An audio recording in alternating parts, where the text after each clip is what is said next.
সমস্যা পূরণ। রবীন্দ্রনাথ ঠাকুর। প্রথম পরিচ্ছেদ। ঝিঁকড়াকোটার কৃষ্ণগোপাল সরকার জ্যেষ্ঠ পুত্রের প্রতি জমিদারি এবং সংসারের ভার দিয়া কাশী চলিয়া গেলেন। দেশের যত অনাথ দরিদ্র লোক তাহার জন্য হাহাকার করিয়া কাঁদিতে লাগিল।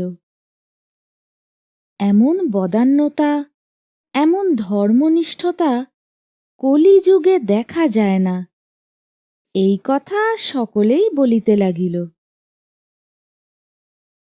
তাহার পুত্র বিপিনবিহারী আজকালকার একজন সুশিক্ষিত বিয়ে। দাড়ি রাখেন, চশমা পরেন, কাহারও সহিত বড় একটা মিশেন না, অতিশয় সচ্চরিত্র, এমনকি তামাকটি পর্যন্ত খান না, তাস পর্যন্ত খেলেন না। অত্যন্ত ভালো মানুষের মতো চেহারা, কিন্তু লোকটা ভারী কড়াক্কর। তাহার প্রজারা শীঘ্রই তাহা অনুভব করিতে পারিল। বুড়া কর্তার কাছে রক্ষা ছিল, কিন্তু ইহার কাছে কোনো ছুতায় দেনা খাজনার 1 পয়সা রেয়াত পাইবার প্রত্যাশা নাই। নির্দিষ্ট সময়েরও 1 দিন এদিক ওদিক হইতে পায় না। বিপিনবিহারী হাতে কাজ লইয়াই দেখিলেন তাহার বাপ বিস্তর ব্রাহ্মণকে জমি বিনা খাজনায় ছাড়িয়া দিয়াছেন, এবং খাজনা যে কত লোককে কমি দিয়াছেন তাহার আর সংখ্যা নাই। তাহার কাছে কেহ একটা কিছু প্রার্থনা করিলে তিনি তাহা পূর্ণ না করিয়া থাকিতে পারিতেন না, সেটা তাহার একটা দুর্বলতা ছিল। বিপিনবিহারী কহিলেন, এ কখনোই হইতে পারে না। অর্ধেক জমিদারি আমি লাখেরাজ ছাড়িয়া দিতে পারি না। তাহার মনে নিম্নলিখিত 2 যুক্তির উদয় হইল। প্রথমত, যে সকল অকর্মণ্য লোক ঘরে বসিয়া এইসব জমির উপসত্ত্ব ভোগ করিয়া স্ফীত হইতেছে, তাহারা অধিকাংশই অপদার্থ, এবং দয়ার অযোগ্য এরূপ দানে দেশে কেবল আলস্যের প্রশ্রয় দেওয়া হয়। দ্বিতীয়ত, তাহার পিতৃ পিতামহের সময়ের অপেক্ষা এখন জীবিকা অত্যন্ত দুর্লভ এবং দুর্মূল্য হইয়া পড়িয়াছে। অভাব অনেক বাড়িয়া গিয়াছে। এখন একজন ভদ্রলোকের আত্মসম্ভ্রম রক্ষা করিয়া চলিতে পূর্বাপেক্ষা 4 গুণ খরচ পড়ে। অতএব তাহার পিতা যেরূপ নিশ্চিন্ত মনে 2 হস্তে সমস্ত বিলাইয়া ছড়াইয়া গিয়াছেন, এখন আর তাহা করিলে চলিবে না, বরঞ্চ সেগুলি কুড়াইয়া বাড়াইয়া আবার ঘরে আনিবার চেষ্টা করা কর্তব্য। কর্তব্য বুদ্ধি তাহাকে যাহা বলিল তিনি তাহাই করিতে আরম্ভ করিলেন। তিনি একটা প্রিন্সিপাল ধরিয়া চলিতে লাগিলেন। ঘর হইতে যাহা বাহির হইয়াছিল আবার তাহা অল্পে অল্পে ঘরে ফিরিতে লাগিল। পিতার অতি অল্প দানই তিনি বহাল রাখিলেন, এবং যাহা রাখিলেন তাহাও যাহাতে চিরস্থায়ী দানের স্বরূপে গণ্য না হয় এমন উপায় করিলেন। কৃষ্ণগোপাল কাশীতে থাকিয়া পত্রযোগে প্রজাদিগের ক্রন্দন শুনিতে পাইলেন, এমনকি কেহ কেহ তাহার নিকটে গিয়াও কাঁদিয়া পড়িল। কৃষ্ণগোপাল বিপিনবিহারীকে পত্র লিখিলেন যে কাজটা গর্হিত হইতেছে। বিপিনবিহারী উত্তরে লিখিলেন যে পূর্বে যেমন দান করা যাইত তেমনি পাওনা নানা প্রকারের ছিল। তখন জমিদার এবং প্রজা উভয় পক্ষের মধ্যেই দান প্রতিদান ছিল। সম্প্রতি নূতন নূতন আইন হইয়া ন্যায্য খাজনা ছাড়া অন্য 5 রকম পাওনা একেবারে বন্ধ হইয়াছে, এবং কেবলমাত্র খাজনা আদায় করা ছাড়া জমিদারের অন্যান্য গৌরবজনক অধিকারও উঠিয়া গিয়াছে। অতএব এখনকার দিনে যদি আমি আমার ন্যায্য পাওনার দিকে কঠিন দৃষ্টি না রাখি তবে আর থাকে কি? এখন প্রজাও আমাকে অতিরিক্ত কিছু দিবে না, আমিও তাহাকে অতিরিক্ত কিছু দিব না। এখন আমাদের মধ্যে কেবলমাত্র দেনা পাওনার সম্পর্ক। দান খয়রাত করিতে গেলে ফতুর হইতে হইবে। বিষয় রক্ষা এবং কুল সম্ভ্রম রক্ষা করা দুরূহ হইয়া পড়িবে। কৃষ্ণগোপাল সময়ের এতাধিক পরিবর্তনে অত্যন্ত চিন্তিত হইয়া উঠিতেন এবং ভাবিতেন, এখনকার ছেলেরা এখনকার কালের উপযোগ কাজ করিতেছে, আমাদের সেকালের নিয়ম এখন খাটিবে না। আমি দূরে বসিয়া ইহাতে হস্তক্ষেপ করিতে গেলে তাহারা বলিবে, তবে তোমার বিষয় তুমি ফিরিয়া লও, আমরা ইহা রাখিতে পারিব না। কাজ কি বাপু? এই কয়টা দিন কোনো মতে হরিনাম করিয়া কাটাইয়া দিতে পারিলে বাঁচি। দ্বিতীয় পরিচ্ছেদ। এইভাবে কাজ চলিতে লাগিল। অনেক মোকদ্দমা, মামলা, হাঙ্গামা ফ্যাসাদ করিয়া বিপিনবিহারী সমস্তই প্রায় এক প্রকার মনের মতো গুছাইয়া লইলেন।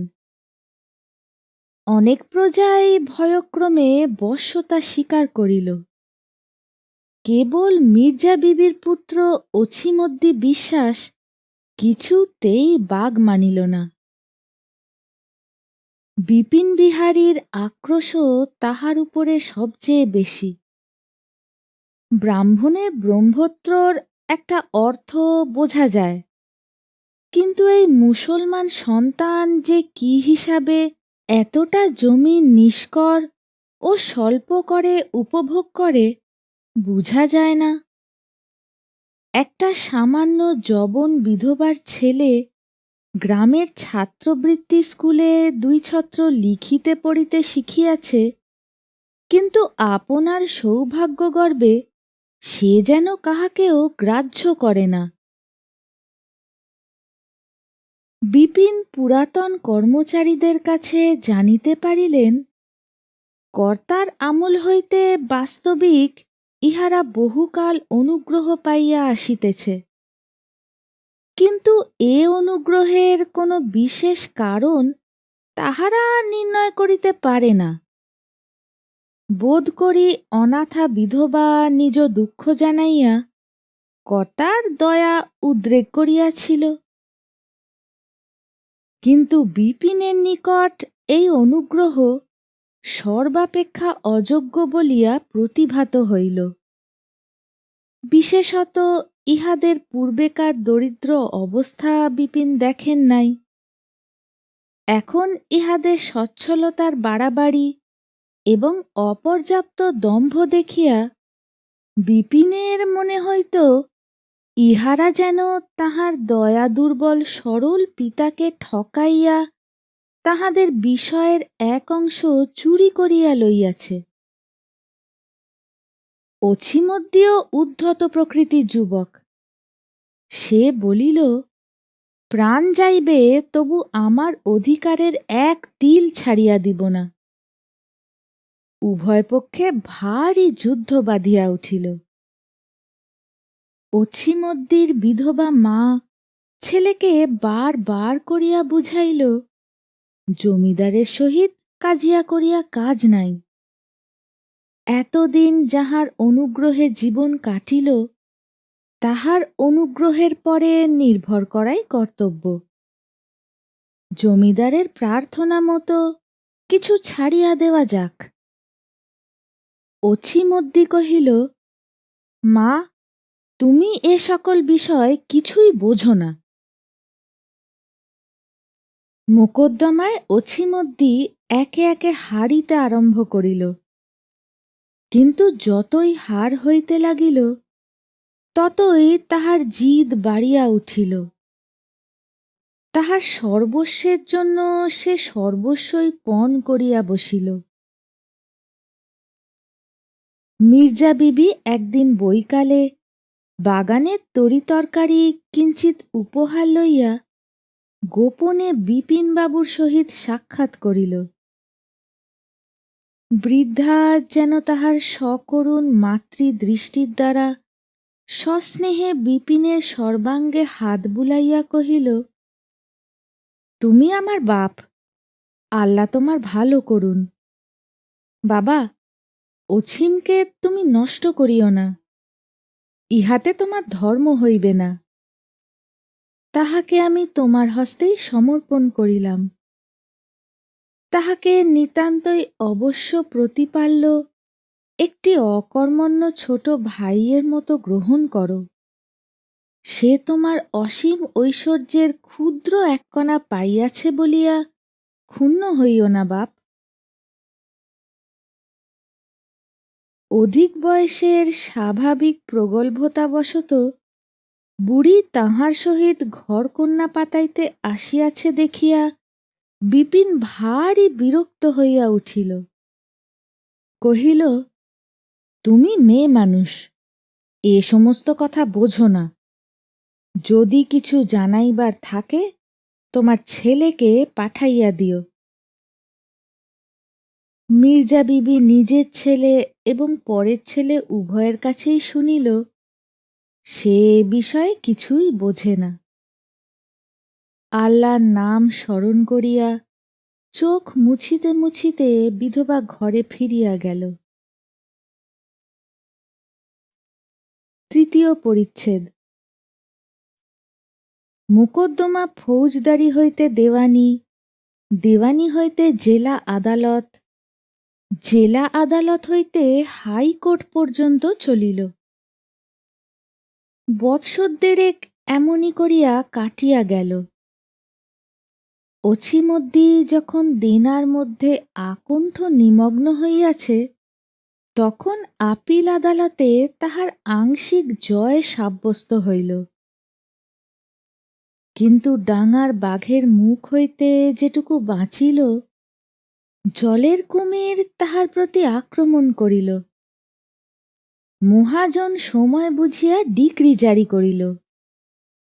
অছিমদ্দির যথাসর্বস্ব নিলাম হইবার দিন স্থির হইল। সেদিন সোমবার, হাটের দিন। ছোট একটা নদীর ধারে হাট। বর্ষাকালে নদী পরিপূর্ণ হইয়া উঠিয়াছে। কতক নৌকায় এবং কতক ডাঙায় কেনা বেচা চলিতেছে। কলরবের অন্ত নাই। পণ্য দ্রব্যের মধ্যে এই আষাঢ় মাসের কাঁঠালের আমদানি সবচেয়ে বেশি। ইলিশ মাছও যথেষ্ট। আকাশ মেঘাচ্ছন্ন হইয়া রহিয়াছে। অনেক বিক্রেতা বৃষ্টির আশঙ্কায় বাঁশ পুতিয়া তাহার উপর একটা কাপড় খাটাইয়া দিয়াছে। অছিমদ্দিও হাট করিতে আসিয়াছে, কিন্তু তাহার হাতে একটি পয়সাও নাই, এবং তাহাকে আজকাল কেহ ধারেও বিক্রয় করে না। সে একটি কাটারি এবং একটি পিতলের থালা হাতে করিয়া আসিয়াছে, বন্ধক রাখিয়া ধার করিবে। বিপিনবাবু বিকালের দিকে হাওয়া খাইতে বাহির হইয়াছেন। সঙ্গে ২-৩ জন লাঠি হস্তে পাইক চলিয়াছে। কলরবে আকৃষ্ট হইয়া তিনি একবার হাট দেখিতে ইচ্ছুক হইলেন। হাটের মধ্যে প্রবেশ করিয়া দাড়ি কলুকে কৌতূহলবশত তাহার আয় ব্যয় সম্বন্ধে প্রশ্ন করিতেছিলেন, এমন সময় অছিমধ্যে কাটারি তুলিয়া বাঘের মতো গর্জন করিয়া বিপিনবাবুর প্রতি ছুটিয়া আসিল। হাটের লোক তাহাকে অর্ধপথে ধরিয়া তৎক্ষণাৎ নিরস্ত্র করিয়া ফেলিল। অবিলম্বে তাহাকে পুলিশের হস্তে অর্পণ করা হইল এবং আবার হাটে যেমন কেনা বেচা চলিতেছিল চলিতে লাগিল। বিপিনবাবু এই ঘটনায় মনে মনে যে খুশি হন নাই তাহা বলা যায় না। আমরা যাহাকে স্বীকার করিতে চাহি সে যে আমাদিগকে থাবা মারিতে আসিবে, এরূপ বজ্জাতি এবং বেয়াদবি অসহ্য।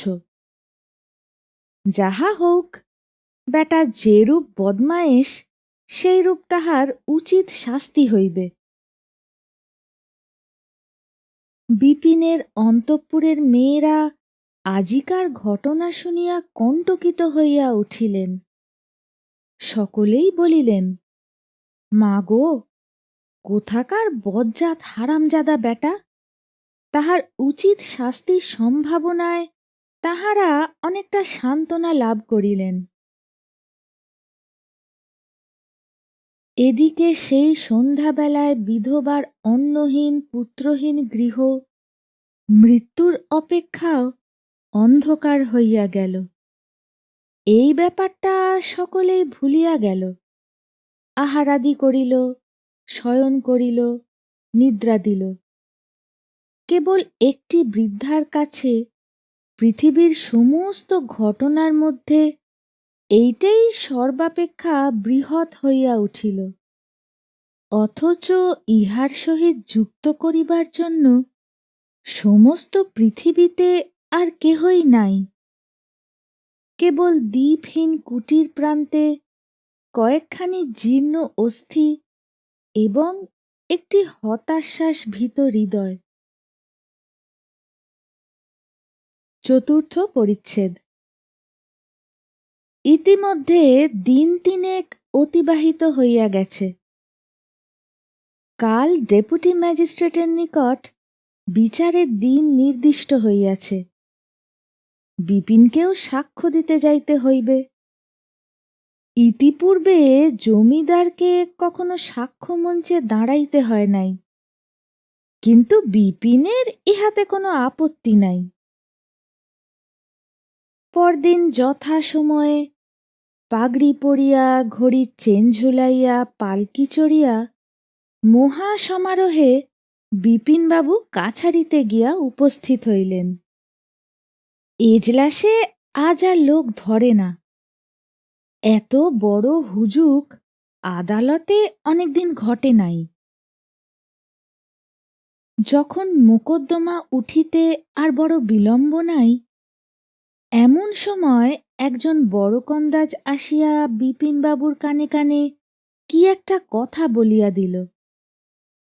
তিনি তটস্থ হইয়া আবশ্যক আছে বলিয়া বাহিরে চলিয়া আসিলেন। বাহিরে আসিয়া দেখিলেন কিছু দূরে এক বটতলায় তাহার বৃদ্ধ পিতা দাঁড়াইয়া আছেন। খালি পা, গায়ে একখানি নামাবলি, তাতে হরিনামের মালা। কৃশ শরীরটি যেন স্নিগ্ধ জ্যোতির্ময়। ললাট হইতে একটি শান্ত করুণা বিশ্বে বিকীর্ণ হইতেছে। বিপিন চাপকান জোব্বা এবং আঁটো প্যান্টুলুন লইয়া কষ্টে তাহাকে প্রণাম করিলেন। মাথার পাগড়িটি নাসা প্রান্তে নামিয়া আসিল।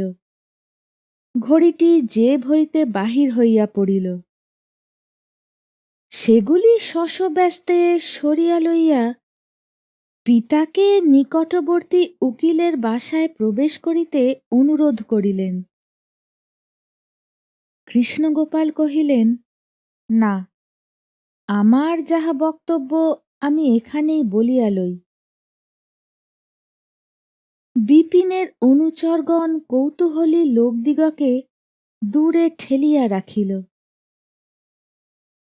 কৃষ্ণগোপাল কহিলেন, অছিম যাহাতে খালাস পায় সেই চেষ্টা করিতে হইবে, এবং উহার যে সম্পত্তি কাড়িয়া লইয়াছ তাহা ফিরাইয়া দিবে। বিপিন বিস্মিত হইয়া জিজ্ঞাসা করিলেন, এই জন্যই আপনি কাশী হইতে এত দূরে আসিয়াছেন? উহাদের পরে আপনার এত অধিক অনুগ্রহ কেন? কৃষ্ণগোপাল কহিলেন, সে কথা শুনিয়া তোমার লাভ কি হইবে বাপু? বিপিন ছাড়িলেন না, কহিলেন, অযোগ্যতা বিচার করিয়া কত লোকের কত দান ফিরাইয়া লইয়াছি, তাহার মধ্যে কত ব্রাহ্মণও ছিল, আপনি তাহার কিছুতে হস্তক্ষেপ করেন নাই, আর এই মুসলমান সন্তানের জন্য আপনার এত দূর পর্যন্ত অধ্যাবসায়। আজ এত কাণ্ড করিয়া অবশেষে যদি অছিমকে খালাস দিতে এবং সমস্ত ফিরাইয়া দিতে হয়, তো লোকের কাছে কি বলিব? কৃষ্ণগোপাল কিয়ৎক্ষণ চুপ করিয়া রহিলেন। অবশেষে দ্রুত কম্পিত অঙ্গুলিতে মালা ফিরাইতে ফিরাইতে কিঞ্চিৎ কম্পিত স্বরে কহিলেন, লোকের কাছে যদি সমস্ত খুলিয়া বলা আবশ্যক মনে করো তো বলিও।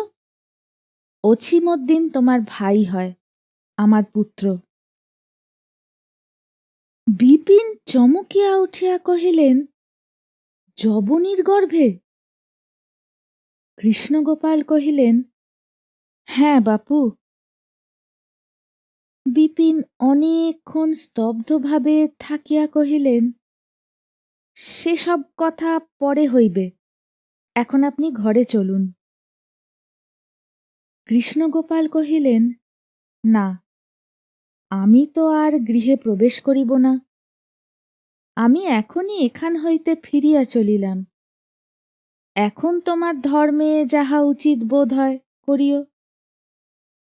বলিয়া আশীর্বাদ করিয়া অশ্রুনিরোধপূর্বক কম্পিত কলেবরে ফিরিয়া চলিলেন। বিপিন কি বলিবে কি করিবে ভাবিয়া পাইল না, চুপ করিয়া দাঁড়াইয়া রহিল। কিন্তু এইটুকু তাহার মনে উদয় হইল, সেকালে ধর্মনিষ্ঠা এইরূপই বটে। শিক্ষা এবং চরিত্রে আপনাকে আপনার পিতার চেয়ে ঢের শ্রেষ্ঠ বোধ হইল। স্থির করিলেন, একটা প্রিন্সিপাল না থাকার এই ফল। আদালতে যখন ফিরিলেন, দেখিলেন শীর্ণ ক্লিষ্ট শুষ্ক শ্বেত ওষ্ঠাধর দীপ্তনেত্র অছিম দুই পাহারাওয়ালার হস্তে বন্দী হইয়া একখানি মলিন চির পরিয়া বাহিরে দাঁড়াইয়া রহিয়াছে। সে বিপিনের ভ্রাতা। ডেপুটি ম্যাজিস্ট্রেটের সহিত বিপিনের বন্ধুত্ব ছিল। মোকদ্দমা এক প্রকার গোলমাল করিয়া ফাঁসিয়া গেল, এবং অছিমও অল্প দিনের মধ্যে পূর্বাবস্থা ফিরিয়া পাইল। কিন্তু তাহার কারণ সেও বুঝিতে পারিল না, অন্য লোকেও আশ্চর্য হইয়া গেল। মোকদ্দমার সময় কৃষ্ণগোপাল আসিয়াছিলেন, সে কথা রাষ্ট্র হইতে বিলম্ব হইল না। সকলেই নানা কথা কানাকানি করিতে লাগিল। সূক্ষ্মবুদ্ধি উকিলেরা ব্যাপারটা সমস্তই অনুমান করিয়া লইল। রামতারণ উকিলকে কৃষ্ণগোপাল নিজের খরচে লেখাপড়া শিখাইয়া মানুষ করিয়াছিলেন।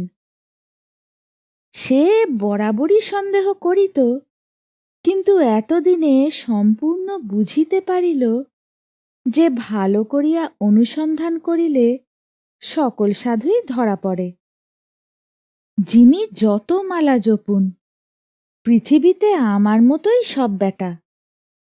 সংসারে সাধু অসাধুর মধ্যে প্রভেদ এই যে সাধুরা কপট আর অসাধুরা অকপট।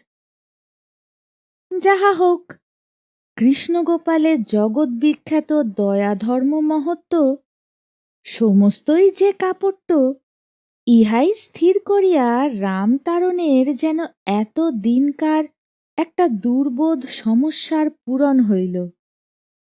এবং কি যুক্তি অনুসারে জানি না, তাহাতে কৃতজ্ঞতার বোঝাও যেন স্কন্ধ হইতে লঘু হইয়া গেল। ভারী আরাম পাইল।